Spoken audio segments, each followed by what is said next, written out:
On n'a pas tout de suite réalisé que cette vague était si grave.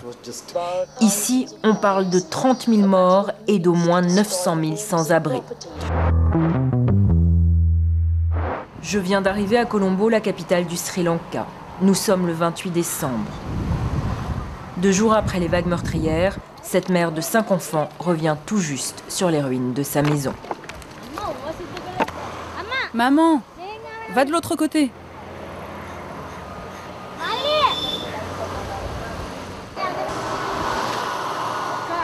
Grande sœur, regarde dans ce sac, il y a des vêtements. Prends-les. C'est pourri. Lui, c'est Steven, journaliste à The Island, le seul quotidien indépendant du Sri Lanka. On était venus pour récupérer notre argent et nos vêtements, et des gens ont essayé de nous taper parce qu'ils nous ont pris pour des voleurs. Quels gens? On sait pas, ils pensaient qu'on était venus piller. On a failli finir en prison. Ils voulaient nous attraper et nous donner à la police. Résultat, de vrais pillards sont passés se servir avant eux. Le reste a été emporté par la mer. Regarde ce que j'ai trouvé. C'est la statue de notre déesse. Oui, c'est bien ça. C'est notre déesse, Iswara, notre déesse. Iswara est la déesse qui a le pouvoir de détruire ou de protéger. Ce jour-là, personne, à part elle, n'était là pour aider.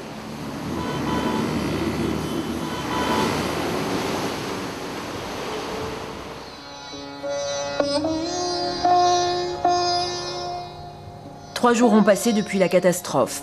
Ce sont les premières images du 26 décembre diffusées par la télé sri-lankaise. Ici, on parle de 30 000 morts et d'au moins 900 000 sans-abri. Au siège du quotidien The Island, je découvre une rédaction hypnotisée par l'horreur. 60 journalistes qui n'ont jamais couvert un événement d'une telle ampleur. C'est avec eux que j'ai décidé de suivre au jour le jour l'évolution de la situation. Ici, seul Steven semble tenir le choc. Avec son photographe, il a rapporté des photos exclusives de la zone sinistrée. Prabhat, le directeur de la rédaction, a décidé de les publier. Pas de chiffres anonymes, des corps allongés. La mort désacralisée, nous dit-il, pour permettre à ses lecteurs de ne pas occulter l'ampleur du traumatisme.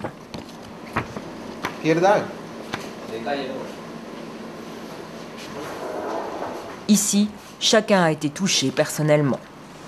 C'est aussi le cas de Prabhat, mais c'est un homme pudique. Il est sans nouvelles de ses cousins depuis 2 jours.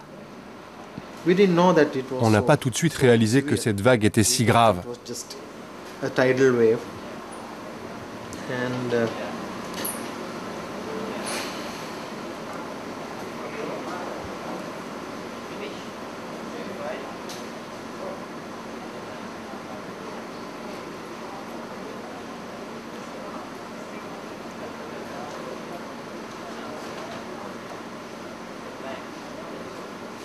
C'est seulement quand nos journalistes se sont rendus dans les villages qu'on a pris conscience que c'était pire que tout.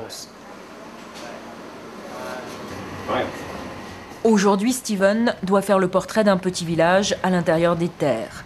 Un village oublié parmi beaucoup d'autres. 3 jours après le drame, c'est la première tentative du journal pour commencer à établir un compte précis des victimes et des besoins, village par village. Sur la route, je découvre le premier camion d'aide à côté d'une église. Une distribution de chewing-gum. Il y en aura pour tout le monde. Ne vous battez pas. Ne vous battez pas. Prenez ces chewing-gums, ce sera toujours ça. On est désolé pour vous. Mais il n'y a vraiment que ceux qui n'en ont pas pris tout à l'heure qui peuvent en avoir maintenant.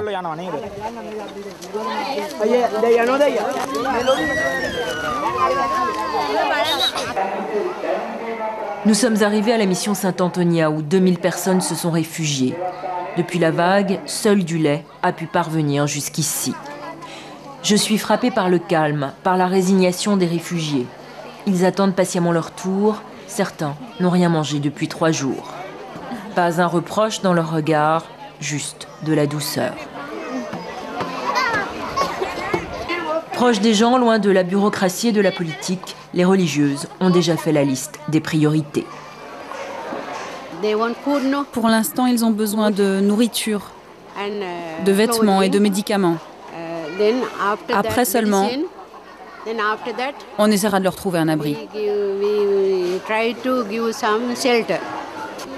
Pragmatique malgré ses petits moyens, l'Église apporte ici le premier secours indispensable.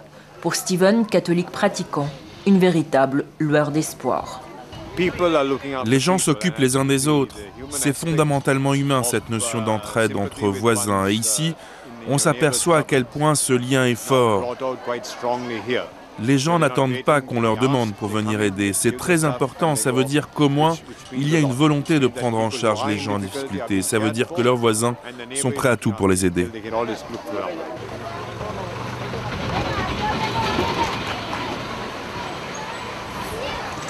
Steven va très vite déchanter. S'il est là ce matin, c'est pour établir un premier bilan des besoins du village. Et visiblement, la police locale pense avoir toute l'aide nécessaire pour faire face à la situation. Combien de gens sont là pour aider? Il doit y avoir une centaine de volontaires. Plus de 500. Plus de 500. Et en tout, plus de 57 personnes sont mortes. 57. Et les enfants? Attendez, je vérifie. 5 ou 6. Pour toute la région? Ouais. Non, 4 enfants. 4 enfants alors. 57 morts sur 10 000 habitants, c'est peu. Mais des villages comme celui-là, il en existe des milliers tout le long de la côte. Direction l'hôpital où Steven cherche à confirmer les chiffres officiels. Faute de place, nous explique le directeur, les corps retrouvés sur la plage sont abandonnés ici avant d'être enterrés.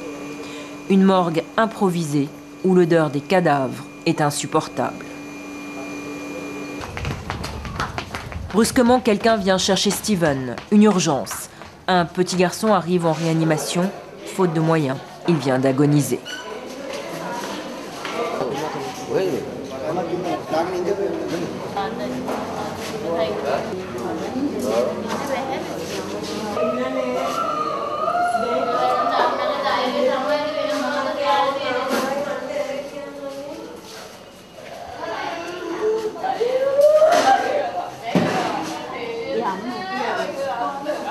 Je n'ose pas demander comment est mort cet enfant.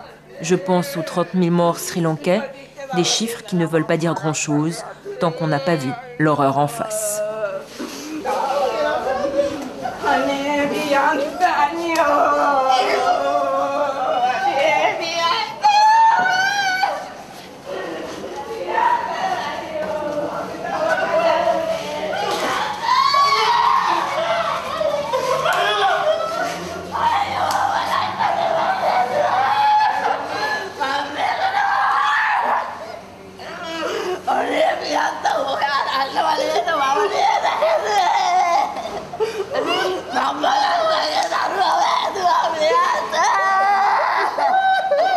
Finalement, le directeur me prend à part pour m'expliquer. Une noix de coco est tombée sur sa tête. Une noix de coco. Vous savez les noix de coco? C'est comme ça qu'il est mort. L'absurde, une noix de coco a tué cet enfant qui avait survécu au raz-de-marée.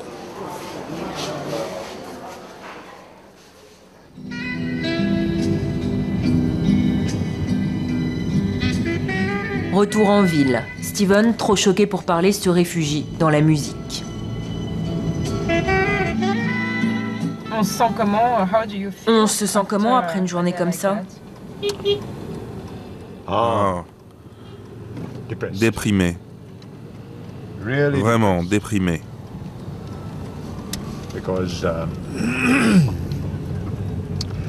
Je n'ai jamais vu autant de destruction qu'aujourd'hui. Mais il n'y a pas que ça. C'est aussi cette hécatombe qui fait mal. Tu as vu les corps. La mort est partout. C'est très traumatisant et très triste. Dans son reportage, Steven préférera insister sur l'isolement des victimes qui manquent encore de tout 3 jours après la catastrophe. Son papier fera la une du Highland le lendemain avec ce titre « quand doit arriver l'aide promise par le gouvernement. Prabat, le directeur du journal, est déjà ailleurs. Depuis 4 jours, on n'a plus aucune nouvelle de Montara, un village à l'extrême sud de l'île. Je vais m'y rendre demain avec Brian. C'est lui qui connaît le mieux cette partie de l'île. Nous repartons à 3 h du matin pour éviter la circulation et espérer rentrer pour l'édition de la nuit. Pendant tout le trajet, nous voyons des réfugiés aux aguets sur le bord de la route. Tous attendent de l'aide en provenance de la capitale. À l'aube, un camion s'arrête devant nous, une distribution improvisée. Mais il n'y a que des vêtements dans ce camion, ça n'a aucun intérêt. Tous, en fait, attendent de la nourriture. Ne prends rien, c'est pas la peine. Tout ce qu'il y avait de bon est déjà parti. Absurde, me dit Brian, comme ces dons arrivés la veille de Moscou. Des centaines de couvertures, totalement inutiles dans un pays où il fait 25 degrés toute l'année. 6 heures plus tard, nous sommes à seulement 200 km de la capitale au sud.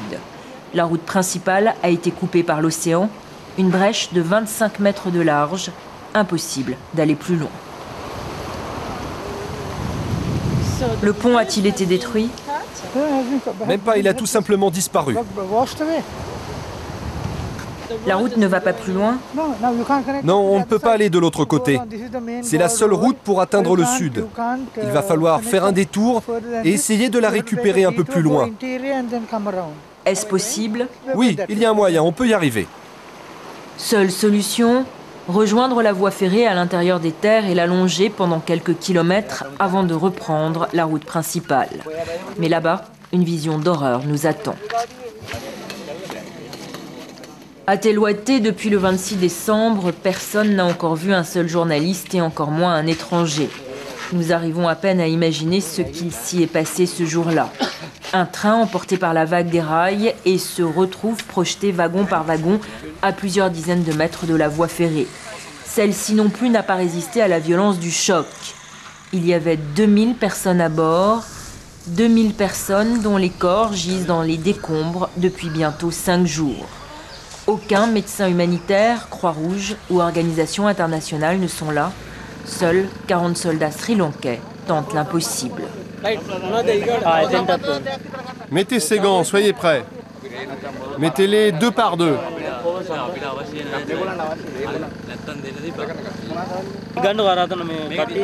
Prenez ces masques et gardez-les.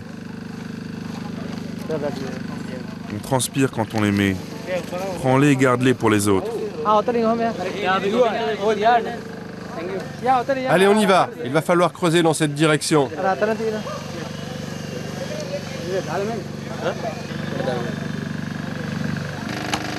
Pas de grue, pas de pelle, pas de tracteur, simplement des hommes qui travaillent à main nue pour désincarcérer les corps des victimes.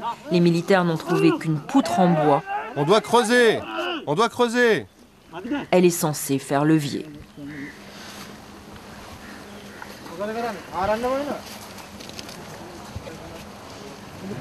Emmène du tissu pour le couvrir.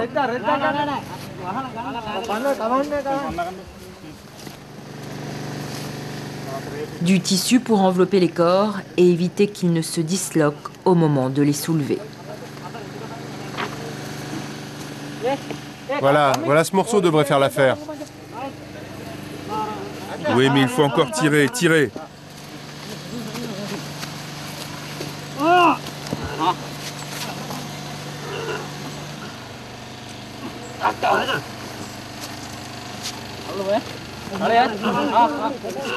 Une opération délicate pour laquelle il vaut mieux avoir le cœur bien accroché.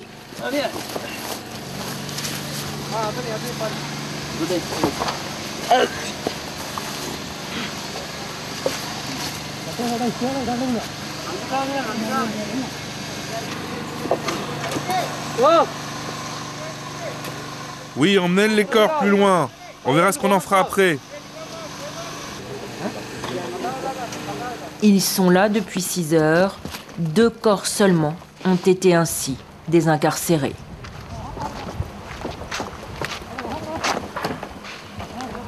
À quelques mètres de là, sur la route, en repartant, je distingue le bras d'un enfant lui aussi oublié du monde. Moment insoutenable. Comme avec ces femmes que je croise, elle parle toute seule. Je suis venue chercher mon fils, mon bébé, mon fils. Mais il y a plein de corps, on ne peut pas compter.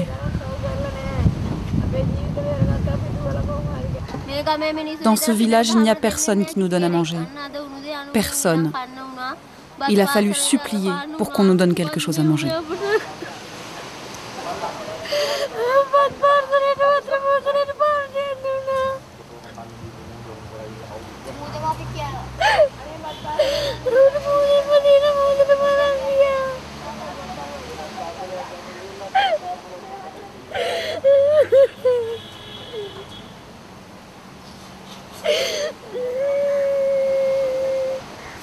Les premiers camions d'aide n'arriveront à Thelwatté que 3 jours plus tard, 8 jours après le tsunami.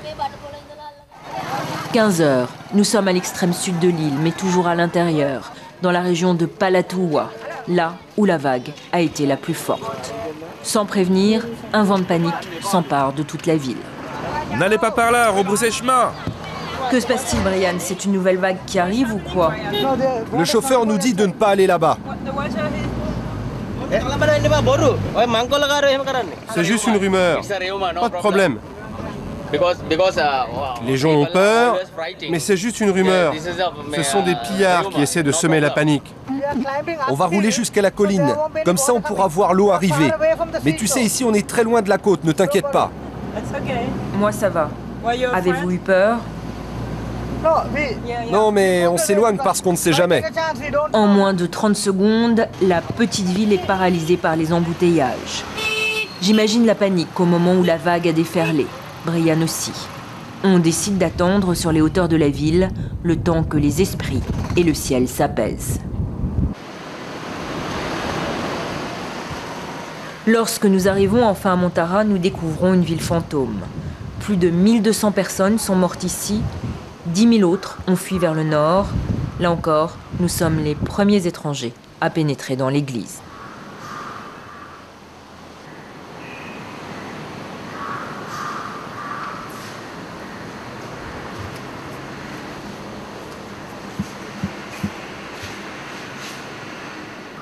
Mais comment cette voiture est arrivée là?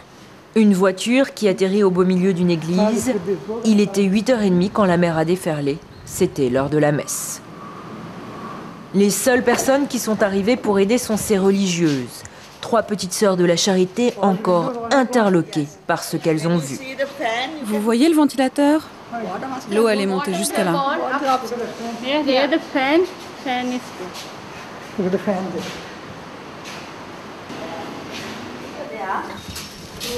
Juste à côté de l'église, une école qui abritait 3000 enfants.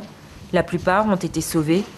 Mais ce matin encore, les petites sœurs de la charité ont retrouvé ici plusieurs cadavres.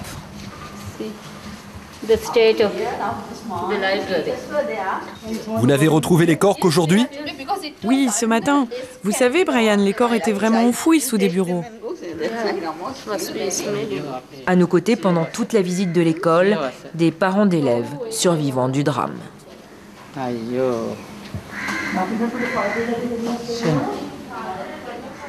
On avait construit cette école pour nos enfants. Là, on s'apprêtait à célébrer son centenaire. Mais maintenant, tout est fini. Les cadavres, j'arrive à supporter maintenant, mais ça c'est trop. Trop triste.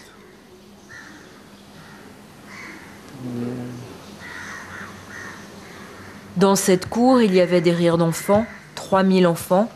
Aujourd'hui, je ne retrouve qu'un tas de petites chaussures, toutes neuves, achetées pour la nouvelle année aux écoliers. «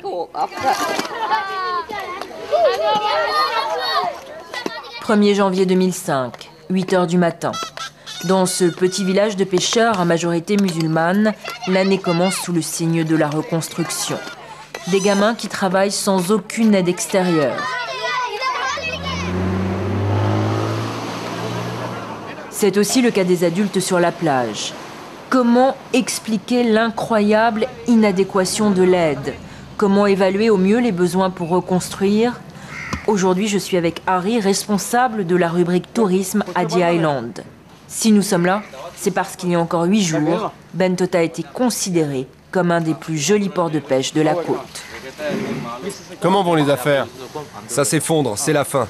Personne n'achète plus nos poissons. Les gens appellent déjà cela du poisson mangeur de cadavres. Et puis l'essence a trop augmenté, on arrive à pêcher des petits poissons, mais cela ne se vend même pas. Et le gouvernement, qu'a-t-il fait? Rien, ils ne font rien, on attend l'aide étrangère. Le ministre de la Pêche est venu l'autre jour, mais il n'a pas voulu nous voir. Le ministre de la Pêche est venu?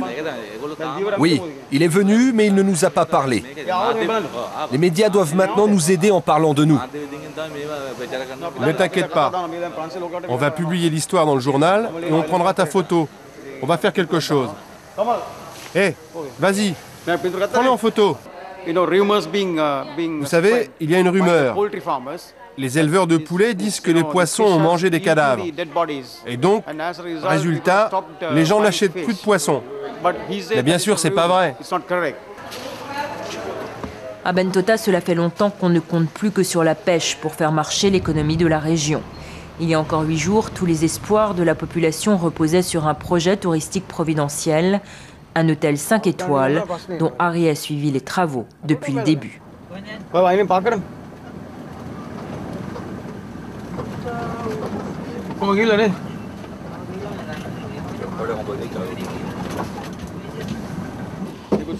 Regarde les dégâts, tous les meubles ont été sortis dehors.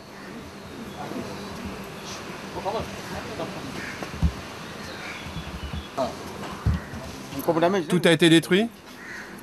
Rien ne reste? Il y a très peu de choses qui restent. On va voir. Je ne peux pas vous montrer sans permission. Tous les patrons sont partis. Le manager est pas là? Non. Pourquoi ne veut-il pas qu'on rentre? On leur a dit de ne pas parler. Si j'avais pu, je vous aurais parlé, mais j'ai pas l'autorisation. Dans ce pays où le tourisme est la première ressource, la mauvaise publicité est comme un arrêt de mort. Mais Harry lui aussi tenait beaucoup à ce projet. Il veut voir ce qu'il en reste. Nous allons passer par la plage.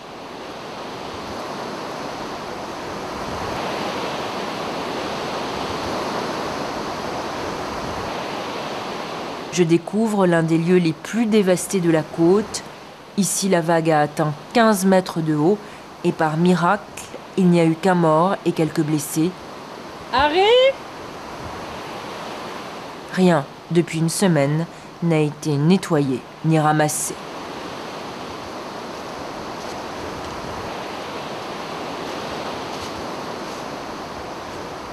Vous savez, ces choses-là, ça arrive. Mais il faut faire face. On va essayer d'améliorer au plus vite la situation. Ici, vous savez, on a un proverbe qui dit « ça ne sert à rien de pleurer, sinon à faire tourner le lait ».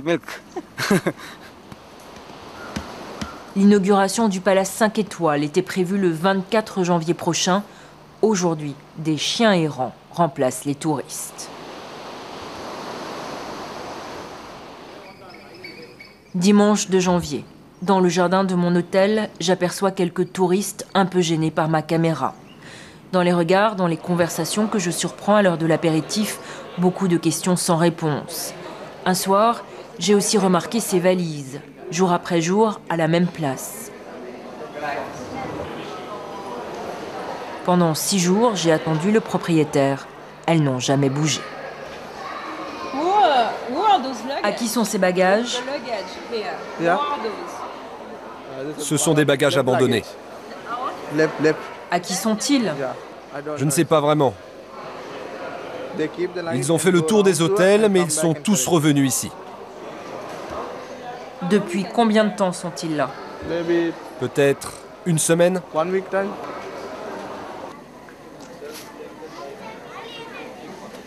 Comment apaiser sa douleur, retrouver la sérénité? Ce soir, j'ai visité les temples les plus pauvres de Colombo. Des familles entières ont choisi de rester aux côtés de Bouddha pour passer la nuit. Plus de 10 jours après le drame, elles ont toujours peur d'une nouvelle vague.